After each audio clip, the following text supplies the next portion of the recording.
Wish you all a very warm welcome to this wonderful session of Byju's classes. Byju's न केवल भारत बल्कि पूरे विश्व का बेहतरीन एजुकेशनल प्लेटफॉर्म जहां पे आपको मिलती है core quality education without any mixing. मैं आपका अपना डॉक्टर सचिन कपूर एक बार फिर से आपके सामने हूं जी, एक और बेहतरीन सेशन लेकर के। चैप्टर चल रहा है हमारा principles of inheritance and variations. DNA के अंदर छुपी हुई सभी गहराइयों को हम जान रहे हैं।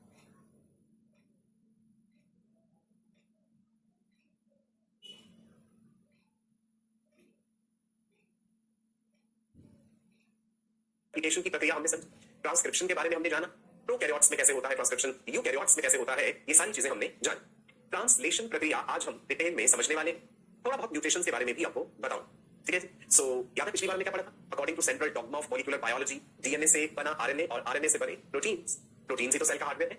तो आज के इस सेशन में हमने ये जानना है कि किस प्रकार से मैसेंजर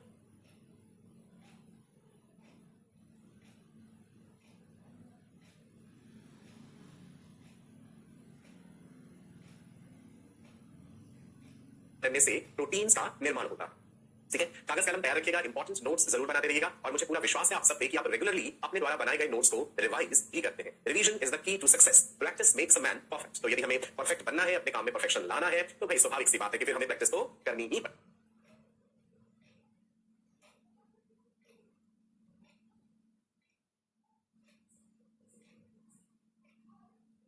एक पॉजिटिव सोच, एक पॉजिटिव एनर्जी, एक ज़ील के साथ आज के इस सेशन का आगाज करते हैं। बढ़े जी आगे। ओके, सो देखते हैं कि आज हम क्या पढ़ने वाले हैं। आज हम पढ़ने वाले हैं ऑल माय राजा बेटा एंड रानी बेटियां, ऑल माय फ्यूचर डॉक्टर्स। आज हम पढ़ने वाले हैं जी ट्रांसलेशन। मैसेंजर आरएनए ट्रांसक्रिप्शन के द्वारा बन गया डीएनए। अब सवाल यह है कि उस मैसेंजर आरएनए के अंदर छुपी हुई जो बातें लिखी है उन्हें डिकोड करना है प्रोटीन्स की फॉर्म। तो ये कैसे होगा? क्या क्या मशीनरी चाहिए होगी? क्या क्या रिक्वायरमेंट्स है ट्रांसलेशन की इस प्रक्रिया के लिए? देखिए जी, इंग्रेडिएंट्स लिख लेंगे आपके साथ साथ। Ingredients required for translation. Number 1, messenger RNA वाला स्ट्रैंड तो होना ही चाहिए भाई। उसके अलावा एक ये भी तो बड़ी इंपॉर्टेंट चीज है, टीआरएनए ट्रांसफर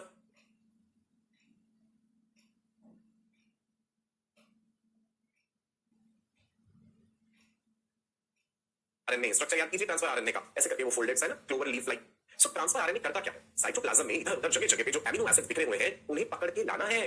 कहां पे? मैसेंजर आरएनए जहां राइबोसोम्स के साथ जुड़ा है, वो भी अभी हम देखेंगे। ठीक है, और राइबोसोम्स जो है वो प्रोटीन फैक्ट्री होते हैं। प्रोटीन का निर्माण राइबोसोम्स में हो रहा है। राइबोसोम्स किससे बने हैं भाई? राइबोसोम्स में प्रोटीन्स के साथ साथ राइबोसोमल आरएनए पाया जाता है। ठीक है बेटा, राइबोसोम्स का जिक्र हो गया तो चलिए एक बार स्ट्रक्चर की बात कर लेते हैं। राइबोसोम्स में एक स्मॉलर सब यूनिट होता है और एक लार्जर सब यूनिट होता है। क्लास 11th में सेल बायोलॉजी जब हमने पढ़ी थी, सेल स्ट्रक्चर एंड फंक्शन, वहां पे राइबोसोम्स का जिक्र किया है ना। जो राइबोसोम्स एंडोप्लाज्मिक रेटिकुलम के साथ जुड़े होते हैं वो रफ ईआर बना देते हैं। तो रफ एंडोप्लाज्मिक रेटिकुलम रफ क्यों है? क्योंकि वहां पे राइबोसोम्स है। इसके अलावा सेल के अंदर फ्रीली भी प्रेजेंट होते हैं राइबोसोम्स। तो ये आपके सामने राइबोसोम, स्मॉलर सब यूनिट, लार्जर सब यूनिट। एंड राइबोसोम्स के इन दोनों सब यूनिट्स को ज्वाइन करने के लिए, इनकी एसोसिएशन के लिए कौन से आयंस चाहिए होते हैं? याद है आपको? Can you tell me the ions which are required for the association of two subunits of ribosomes? Is it calcium? Is it magnesium? Is it sodium? Is it potassium? The correct answer is magnesium ions. ये बात भी याद रखिएगा। Ingredients for translation का जिक्र कर रहे हैं तो स्वाभाविक सी बात है भाई, ट्रांसफर आरएनए का जिक्र तो आएगा ही। सो ये रहा हमारा tRNA, transfer RNA, 3 prime and 5 prime and. Anticodon arm बताई थी इसको, है ना। ये देखो जैसे मैसेंजर आरएनए के ऊपर ये कोड लिखा है AUG। AUG किसके लिए होता है? AUG स्टार्टिंग कोडॉन नाम याद है सर? मिथ्योनिन एमिनो एसिड जो है, मिथ्योनिन। अच्छा, एमिनो एसिड का जिक्र आता है तो फिर मैं बार बार दोहराता हूं कि प्लीज उन 20 एमिनो एसिड्स के नाम याद कर लीजिए और आप कर सकते हैं, आराम से याद हो जाएंगे। Glycine, alanine, valine, leucine, isoleucine, proline, serine, threonine, phenylalanine, tyrosine, tryptophan, lysine, arginine, histidine, glutamic acid, aspartic acid, glutamine, asparagine, cysteine and methionine. The 20 alphabets of bioprotein language, magic 20। So भाई methionine amino acid का जिक्र हुआ है यहाँ पे। सो ये देखिए transfer RNA ने कहा ठीक है मैं पकड़ के लाता हूं मिथ्योनिन को। तो मैसेंजर आरएनए पे AUG, ये राजी हमारा स्टार्टिंग कोडॉन, ये वाली एंटी कोडॉन आर्म है ना। जो ट्रांसफर आरएनए है उसके पास एंटी कोडॉन है। तो A के लिए है भाई U के लिए है A एंड G के लिए यहाँ पे है C।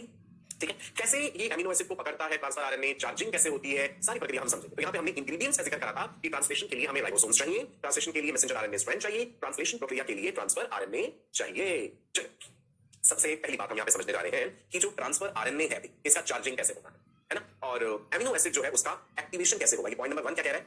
Activation of amino acids. Amino acid cytoplasm में पड़े। मैसेंजर आरएनए ये कहता है, ये चाहता है एमिनो एसिड्स तुम आ जाओ मेरे पास और जो मैं एक कोड लेके आया हूं डीएनए से, जो मैं एक इंफॉर्मेशन लेके आया हूं, मेरी उस इंफॉर्मेशन के हिसाब से एमिनो एसिड्स तुम 1 बाय 1 जोड़ो और एक प्रोटीन बना दो। Proteins are hardware of the cell, proteins ही एंजाइम्स का काम करते हैं। तो एमिनो एसिड से कहते हैं कि भाई हम तो साइटोप्लाज्म में कब से पड़े हुए हैं, ऐसे ही हमें पहले तुम्हें एक्टिवेट करना पड़ेगा। तो पहला स्टेप है एक्टिवेशन ऑफ एमिनो एसिड्स। ठीक है जी। The free amino acids in cytoplasm are inactive. अब उसका एक्टिवेशन कैसे कराएंगे? Activation happens in the presence of amino acyl synthetase and ATP. Very important. Amino acids का एक्टिवेशन करने के लिए हमें एक खास एंजाइम चाहिए। उस एंजाइम का नाम है, चलो हम सब लोग मिलकर लिखेंगे, एमिनो एसाइल सिंथेटेस, क्या नाम है? Amino acyl synthetase, amino acyl synthetase. और इसके अलावा क्या चाहिए भाई? एनर्जी करेंसी जो है सेल की वो है एटीपी, एडिनोसिन ट्राइफॉस्फेट। तो हम देखते हैं कि कैसे ये एंजाइम एक्टिवेट कर देगा एमिनो एसिड को। ठीक है जी, ये वाली चीज हमने दिखाई है, एमिनो एसाइल सिंथेटेस एंजाइम। ठीक है जी, पूरा नाम है amino acyl transfer RNA synthetase. Amino word भी आ गया इसके नाम में, एसाइल वर्ड भी दिया, टीआरएनए भी आ गया और सिंथेटेस भी आ गया, मतलब किसी चीज का निर्माण करने जा रहा है। सो देखिए जी, ये है amino acid MET, Met, short में मेट किसके लिए? मिथ्योनिन के लिए है ना। ये है इनएक्टिव। ये कह रहा भैया मुझे में तो ताकत नहीं है, मैं तो पढ़ा हूं इनएक्टिव, तुम पहले मुझे एक्टिवेट करा लो, फिर जहां कहोगे मैं चल पड़ूंगा। ये रहा जी हमारा ATP, adenosine triphosphate, energy currency of the cell. अब देखते हैं कि एंजाइम में कहां-कहां जाके ये जुड़ रहे हैं।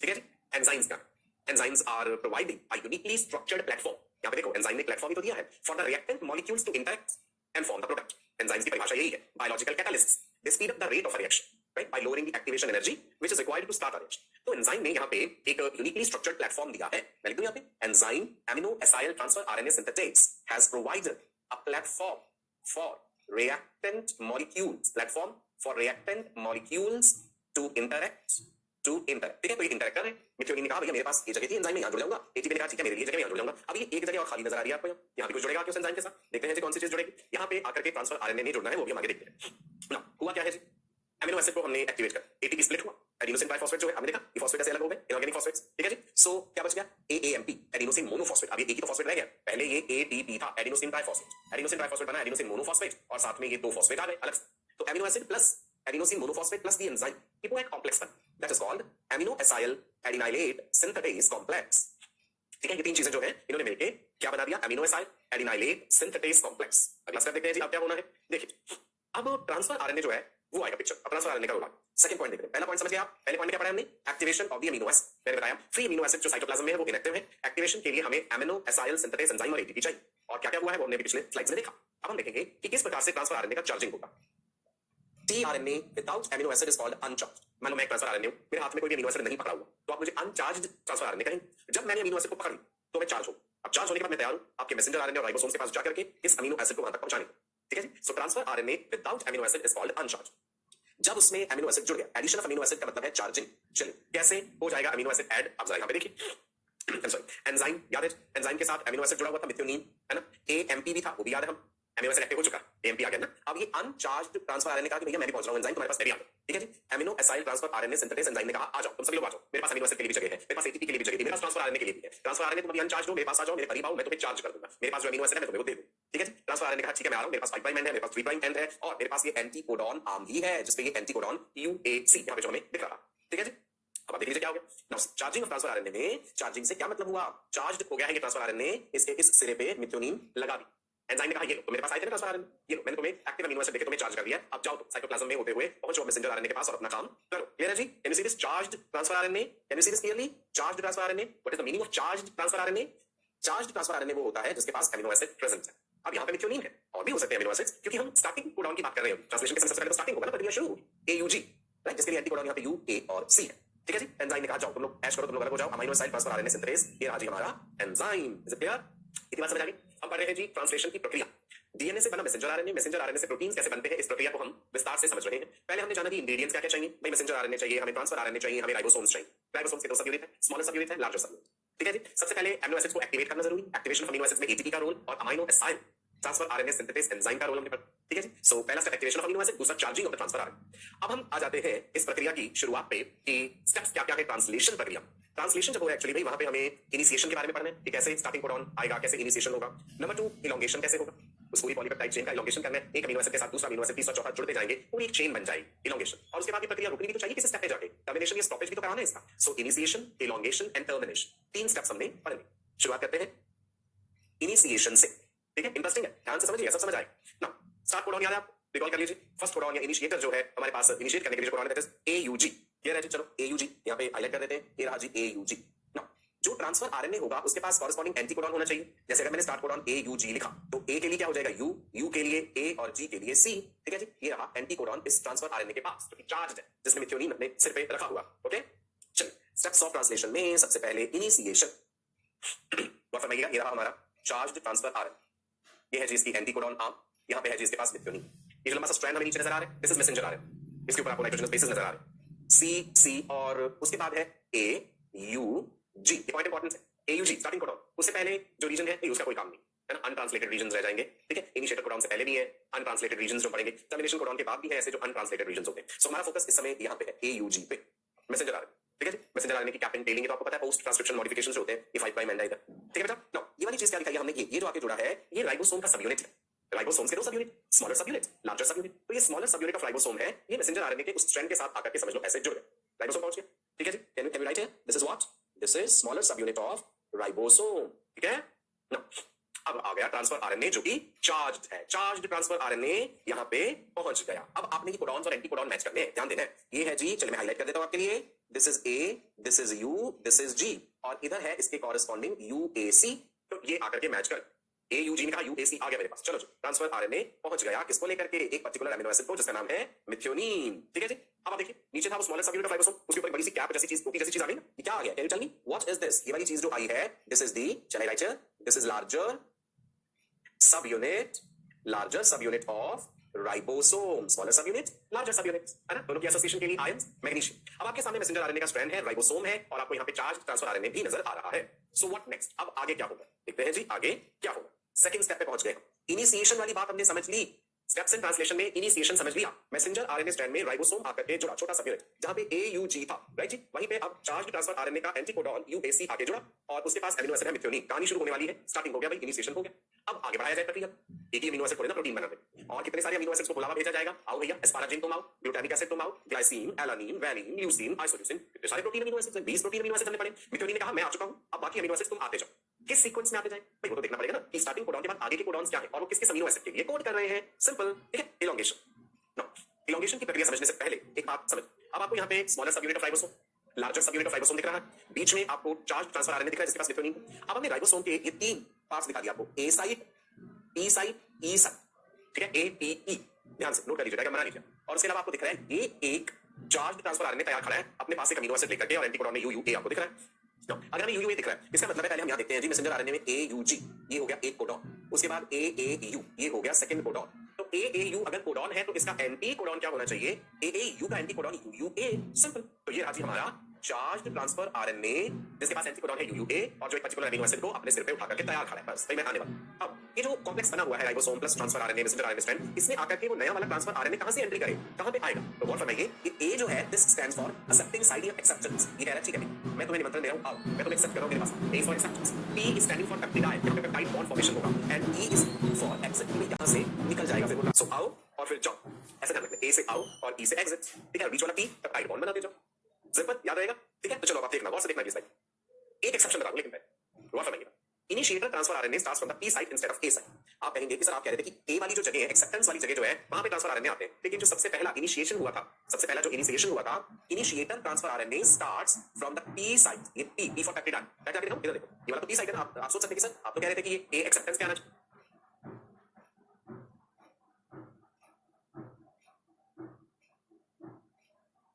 तो ये सिर्फ एक एक्सेप्शन है।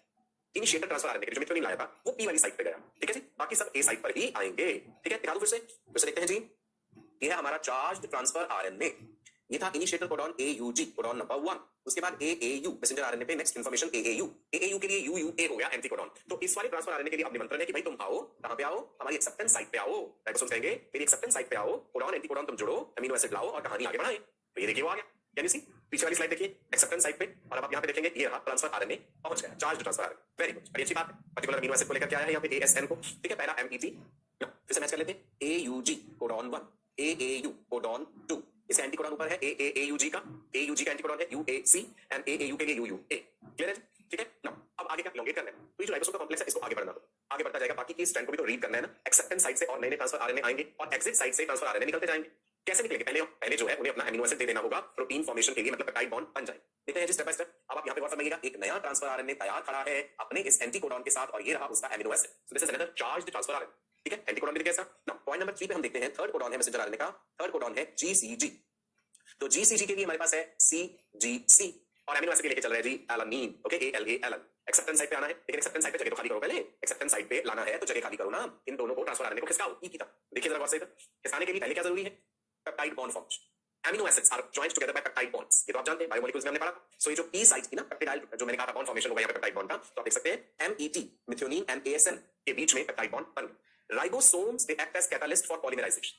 पॉलीमराइजेशन नहीं पता है, मोनोमर यूनिट एमिनो एसिड तो जुड़ रहे हैं आपस में, तो राइबोसोम ने ही कैटालाइज कर दिया है उस रिएक्शन को।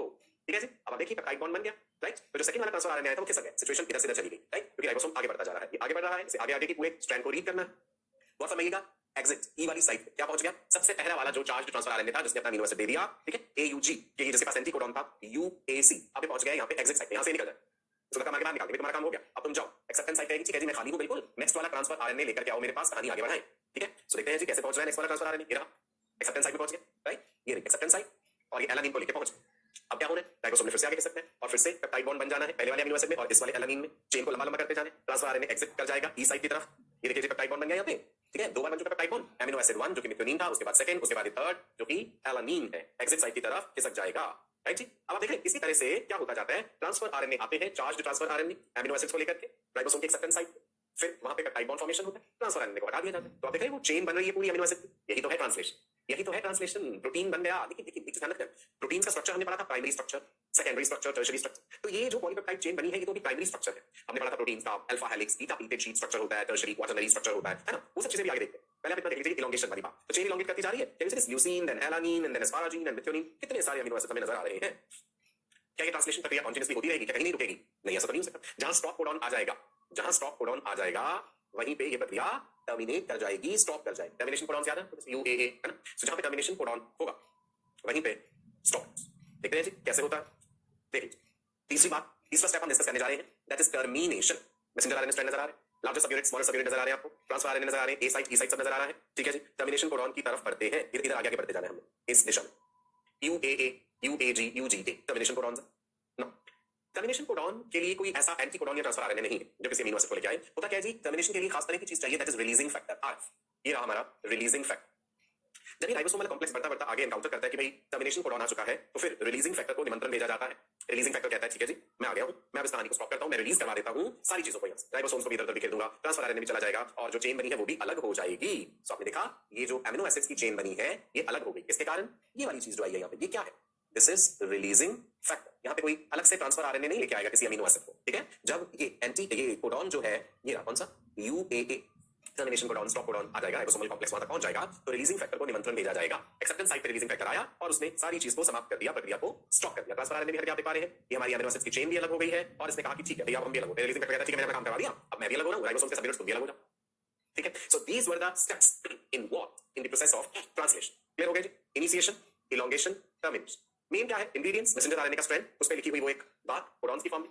ट्रांसफर आरएनए चाहिए जो चार्ज होकर के एक्टिव अमीनो एसिड्स को लेकर के आए। एंजाइम का रोल आपको समझ आ गया, जो इंपॉर्टेंट एंजाइम इन्वॉल्व था। राइबोसोम्स के सबयूनिट आपको समझ आ गए, स्मॉलर सबयूनिट राइबोसोम्स का और लार्जर सबयूनिट राइबोसोम्स का। तो इतनी सी कहानी है भाई, ये ट्रांसलेशन प्रक्रिया समझ आ गई होगी। नोट्स आपने बनाए हैं, रिवाइज जरूर, revision is the key to success. Revise करने से ही और ज्यादा आपको कॉन्फिडेंस आएगा। जब ऐसा होगा ना पहले तो लिख लिख के रिवाइज कर रहे हैं, फिर क्या होगा, बिना लिखे आप दिमाग में शांति पूर्वक बैठे होंगे ना, मन ही मन में भी रिवाइज कर लेंगे, किसी दूसरे फ्रेंड को समझा भी देंगे, और जब हम किसी और को समझाते हैं ना तो हमें और ज्यादा अच्छे से याद हो जाता है। और सामने वाला कई बार ऐसे क्वेश्चन पूछ लेता है हमसे जो हमने खुद भी नहीं सोचे हो, तो फिर हम उनके आंसर्स ढूंढते हैं। मतलब नॉलेज में इजाफा होता है, बढ़ोतरी होती है, विद्या बांटने से बढ़ती है, इसीलिए कहता हूं ये बात, ठीक है जी ना। सुनो मेरी बात, को ट्रांसलेशन क्या होता है, लिखेंगे भाई सब लोग लिखेंगे, को ट्रांसलेशन क्या होता है।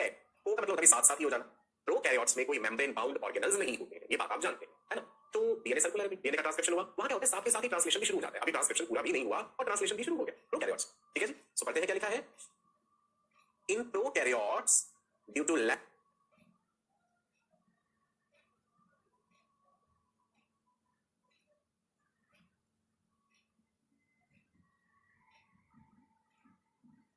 ऑफ न्यूक्लियस, प्रोकैरियोट्स में मेम्ब्रेन बाउंड न्यूक्लियस नहीं है, मेम्ब्रेन बाउंड ऑर्गेनेल्स नहीं है। So translation happens along with transcription, साथ के साथ ही शुरू हो गया। कोई पोस्ट ट्रांसक्रिप्शनल मॉडिफिकेशन भी नहीं है, जैसा हमने पढ़ा था कि यूकैरियोट्स में स्प्लाइसिंग है, कैपिंग है, टेलिंग है, तो यूकैरियोट्स में तो ऐसा नहीं है। तो ट्रांसक्रिप्शन के साथ साथ ही ट्रांसलेशन भी शुरू हो जाता है। एक और विशेष बात, 23S ribosomal RNA in bacteria, it catalyzes the linkage, तो हम इसे राइबोजाइम कहते हैं। You remember what are ribozymes? Ribozymes are the RNAs which function as enzymes. They are called ribozymes. Otherwise तो हम जानते हैं proteins they function as enzymes. Majority of the enzymes are proteinaceous in nature. लेकिन कहीं कहीं हमें exceptions मिलते हैं, जैसा कि आपने यहाँ पे देखा कि 23S RNA, right? Ribosomal RNA in bacteria, ये जो है राइबोजाइम की तरह काम कर रहा है। अब एक और इंपॉर्टेंट, एमिनो एसिड एक दूसरे के साथ जुड़ गए, एक लंबी सी चेन बन गई। क्या प्रोटीन देखने में ऐसे होते हैं? नहीं, प्रोटीन ऐसे नहीं है। प्रोटीन का तो अपना एक थ्री डायमेंशनल स्ट्रक्चर होता है, कुछ प्रोटीन्स में टर्शियरी या कुछ क्वाटरनरी स्ट्रक्चर भी पाया जाता है। सो कैसे अब इसकी प्रोसेसिंग हो, है ना, इसकी फर्दर प्रोसेसिंग कैसे हो, या हमने एक प्रोटीन स्ट्रक्चर में अलग अलग लेवल्स पढ़े थे, primary structure, secondary structure, tertiary and haemoglobin quaternary. Primary structure क्या? It refers to linear sequence of amino acids in a polypeptide chain. एक अमीनो एसिड, दूसरा अमीनो एसिड, तीसरा, चौथा आपस में जुड़ते जाते हैं पेप्टाइड बॉन्ड से और लंबी चेन बन जाती है जो प्राइमरी स्ट्रक्चर कहलाती है। सेकंड लेवल हमने सेकेंडरी स्ट्रक्चर का पढ़ा। सेकेंडरी स्ट्रक्चर दो तरह के पढ़े थे biomolecules, alpha helix and beta pleat. Alpha helix याद है, helical structure. Beta pleated sheet structure भी हमने पढ़ा है ना। कुछ ऐसे प्रोटीन थे जिसमें सेम प्रोटीन में अल्फा हेलिक्स और बीटा प्लीटेड शीट स्ट्रक्चर पाया था। फिर क्या था जी? Tertiary structure. Tertiary structure refers to the three dimensional arrangement of the polypeptide chain in space to acquire 3D shape. जैसे मान लो ऊन का गोला है, ऊन का गोला किस चीज से बना है? ऊन से बना है, वो लंबा धागा है, वो ऊन है या मूल है, अब आप उससे पूरा एक 3 डायमेंशनल गोला बना दीजिए, ये हो गया टर्शरी स्ट्रक्चर। क्वाaternary होता है कि कुछ प्रोटीन्स में दो से ज्यादा तरह की पॉलीपेप्टाइड चेन्स, जैसे हीमोग्लोबिन की बात करें, 2 alpha chains and 2 beta chains, ज्यादा तरह की होगी, वैरायटी होगी 4 चेन्स, तो वहां पे क्वाटरनरी स्ट्रक्चर पाया। सो फिर प्रोटीन्स जब बन गए, जब अमीनो एसिड की वो चेन बन गई है, उसके बाद फर्दर वो अपने एग्जैक्ट स्ट्रक्चर में आती है। ओके, ठीक है जी, याद रखिए ये सब, primary structure, secondary structure, tertiary and quaternary structure. एक और टर्म बताता हूं आपको, आपने सुना होगा पहले, पॉलीसोम क्या है ना? राइबोसोम तो पता है हमें, अब ये पॉलीसोम क्या है? पॉली मतलब मैनी, बहुत सारे। देखिए, जब हम आरएनए ट्रांसक्रिप्शन की बात कर रहे हैं कि मैसेंजर आरएनए बना और उसके बाद ट्रांसलेशन हुआ, तो ट्रांसलेशन प्रक्रिया में हमने राइबोसोम का रोल पढ़ा। तो क्या एक सिंगल राइबोसोम ही इन्वॉल्व होगा इस पूरी प्रक्रिया में? नहीं, एक ही समय पे बहुत सारे राइबोसोमल सब यूनिट्स हैं जो काम कर रहे हैं, जो उस पूरी मैसेंजर आरएनए स्ट्रैंड पे अलग अलग जगहों पे अपना काम कर रहे हैं। So one messenger RNA strand with so many ribosomes is what is called as polysome. समझ आ गया आपको बात? बहुत सारे राइबोसोमल सब यूनिट्स मैसेंजर आरएनए स्ट्रैंड में अलग अलग जगह पे लगे हुए हैं, यही चीज पॉलीसोम कहलाती। Got it? क्लियर है? वंडरफुल। मैंने इस शब्द का जिक्र किया थोड़ी देर पहले, untranslated regions, UTR. UTR full form untranslated region. Messenger RNA का वो जो लंबा स्ट्रैंड है, वहां पे इनिशिएशन तो हुआ था जहां पे एयूजी स्टार्टिंग कोडॉन था। भाई एयूजी से पहले भी तो कुछ बातें लिखी हुई थी, इधर देखो, स्टार्ट कोडॉन है ये एयूजी, तो एयूजी से पहले वाली बात क्या है? जैसे यहाँ पे सीसी लिखा है, तो ये किस काम है? ये अनट्रांसलेटेड रीजन है, ये ट्रांसलेट नहीं होगा, ये कोई प्रोटीन नहीं बनाएगा। ठीक है जी, लिखा ना यूटीआर। यूटीआर्स यानी untranslated regions are found before the start codon. देखो, स्टार्ट कोडॉन से पहले ही तो है, before the start codon, at the 5' region and after the stop codon at the 3' region. Stop codon के 3' रीजन के बाद स्टार्ट कोडॉन जो 5' की तरफ है उससे पहले अनट्रांसलेटेड रीजन है जिनका ट्रांसलेशन नहीं होगा, राइट? लेकिन फिर करते क्या है? They are helping to carry out the translation process. वो मददगार साबित हो रहे हैं ट्रांसलेशन करवाने में। ठीक है, ये रहा स्टॉप कोडॉन यूएए, और उसके बाद वाली कहानी जो है ये रही थी अनट्रांसलेटेड रीजन। क्लियर है? ट्रांसलेशन प्रक्रिया एकदम टिप्स पे हो गई, इनिशिएशन, एलोंगेशन, टर्मिनेशन। सबसे पहले अमीनो एसिड एक्टिवेशन एटीपी के साथ, उसके बाद ट्रांसफर आरएनए का चार्जिंग था, amino acyl transfer RNA synthesis enzyme का रोल, राइबोसोम्स का रोल देखा, स्मॉलर सब यूनिट, लार्जर सब यूनिट, राइबोसोमल कॉम्प्लेक्स स्टेप बना, उसमें ए साइट, ई साइट, टी साइट। इजी है ओवरऑल प्रोसेस, बस रिवाइज करना जरूरी। एक ही बार में पेपर पढ़ के लगता आ गया समझ में, और बाद में जब क्वेश्चन सॉल्व करने बैठते हैं तो लगता नहीं गड़बड़ हो गई, अभी याद नहीं हुआ। तो इसके लिए जरूरी है कि रिवाइज कीजिएगा उसे, डेली प्रैक्टिस पेपर्स की जरूर प्रैक्टिस कीजिए। More the number of questions you practice, more confident you will feel. गलतियां होंगी, मैं ये नहीं कहता कि 15 क्वेश्चन सॉल्व करने बैठे तो 15 के 15 आपसे हो जाएंगे। There is a possibility 10 question ही हो पाए, 12 ही हो पाए, 8 ही हो पाए, ट्राई तो करें ना, है ना? फैमिलियर तो हुए ना क्वेश्चंस। ठीक है, तो ये हैबिट जरूर बनाकर डेली प्रैक्टिस पेपर्स को प्रैक्टिस करने की, और कोई भी लेक्चर मिस नहीं करना है। चलो आगे। What happens if there is a mistake in reading messenger RNA? Messenger RNA का ट्रांसलेशन होते समय अगर किसी पॉइंट पे गलती हो गई, मिस्टेक हो गया, एरर हो गया, तो क्या होगा? एक कोडॉन की जगह कोई बेस इधर उधर हुआ और वो दूसरा कोडॉन बन गया और कोई नया अमीनो एसिड उसमें कोड कर दिया, तो क्या हो जाएगा? भाई यही तो म्यूटेशन है।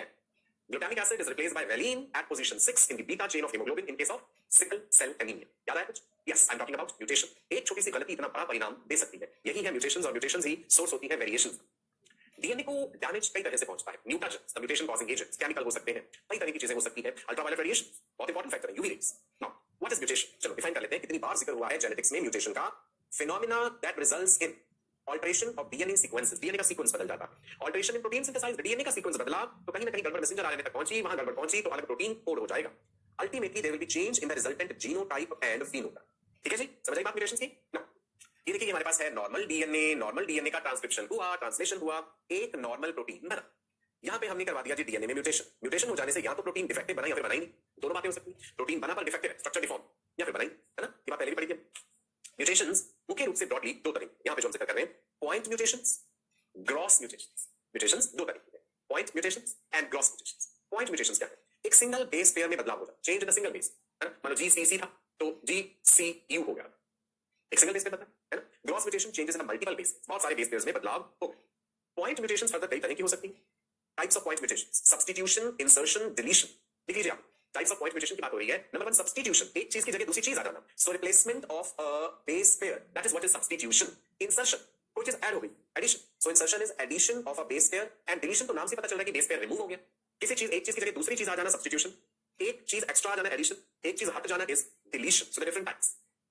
एक काम और समझ लेते हैं कि भाई जीन एक्सप्रेशन का क्या मतलब है? जीन्स अपने आप को एक्सप्रेस करते हैं, वही बात है, डीएनए से मैसेंजर आरएनए बना रहे हैं, मैसेंजर आरएनए से प्रोटीन बना रहे हैं, यही है gene expression. So gene expression को हम डिफाइन कर सकते हैं, process by which genetic information, वो प्रक्रिया जिसके जरिए genetic information stored in the DNA, जो डीएनए के अंदर स्टोर है, is converted into a protein within the cell. Simple, इसी बात को कह रहे हैं डीएनए, डीएनए से मैसेंजर आरएनए, मैसेंजर आरएनए से proteins. So this is what is gene expression, process by which genetic information stored in the DNA is converted into protein within the cell. Okay, that's gene expression.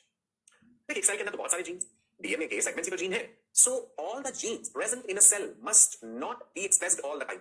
क्या ऐसा होता है कि जितने genes present है वो हर समय एक्सप्रेस होते रहे? नहीं, इसकी तो जरूरत नहीं है। मान लो एक सेल को कोई पर्टिकुलर एंजाइम चाहिए, एंजाइम्स और प्रोटीन यानी पर्टिकुलर प्रोटीन बनाना है, तो उसका मतलब ये तो नहीं पूरे का पूरा डीएनए का ट्रांसक्रिप्शन ट्रांसलेशन होगा, नहीं, सिलेक्टेड रीजन का होना चाहिए, है ना। सो अगर ऐसा हो तो एनर्जेटिकली एक्सपेंसिव हो जाएगा एक सेल के लिए कि हर समय इतनी एनर्जी कंज्यूम करके वो जीन्स को एक्सप्रेस करे, और ना ही सारे जीन्स जरूरत के हैं, हर समय सिलेक्टेड जीन्स ही चाहिए। तो इसका मतलब है इस प्रक्रिया को रेगुलेट करने का कोई तरीका होना चाहिए। There has to be regulation of the gene expression. Eukaryotes ये रेगुलेशन ऑफ जीन एक्सप्रेशन अलग अलग लेवल्स पे जो अभी हम देखते हैं। So regulation of gene expression जिसे हम सिंपली जीन रेगुलेशन भी कह देते हैं, it is a process of turning gene expression on and off. Gene expression को ऑन कर देना जब सेल चाहता है और फिर ऑफ कर देना जब नहीं जरूरत है, that is regulation of gene expression.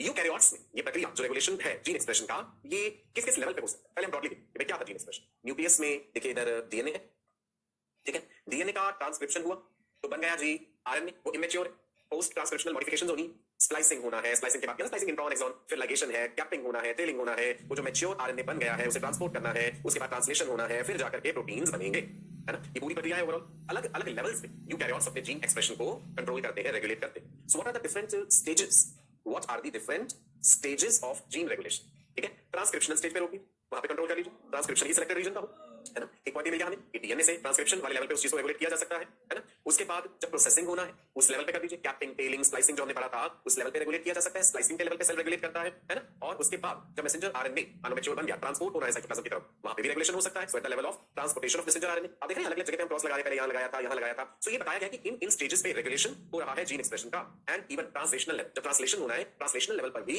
Regulation होता है जीन एक्सप्रेशन का। ये दिख रहा है आपको, ये राइट जी, at the level of translation. Clear है जी? चलो इंटरेस्टिंग बात बताऊं आपको, सुनो। एक जाइगोट जब बनता है, ओवम और स्पर्म की फर्टिलाइजेशन से जाइगोट बना, जाइगोट में क्लीवेज डिवीजन हुए, एम्ब्रियो बना, फीटस बना, ठीक है। अलग अलग स्टेजेस पे अलग अलग तरह के जीन्स का एक्सप्रेशन रेगुलेट होता है ताकि एक स्मूथ एंड कोऑर्डिनेटेड वे में सभी सेल्स ग्रो करें और फाइनली एक हेल्दी एम्ब्रियो बने। So control and coordinated regulation of expression of several sets of genes that help the embryo to develop into an adult. बड़ा ही प्रिसाइसली ये पूरी प्रक्रिया रेगुलेटेड होती है, राइट? ठीक है जी, समझ आया आपको? चलिए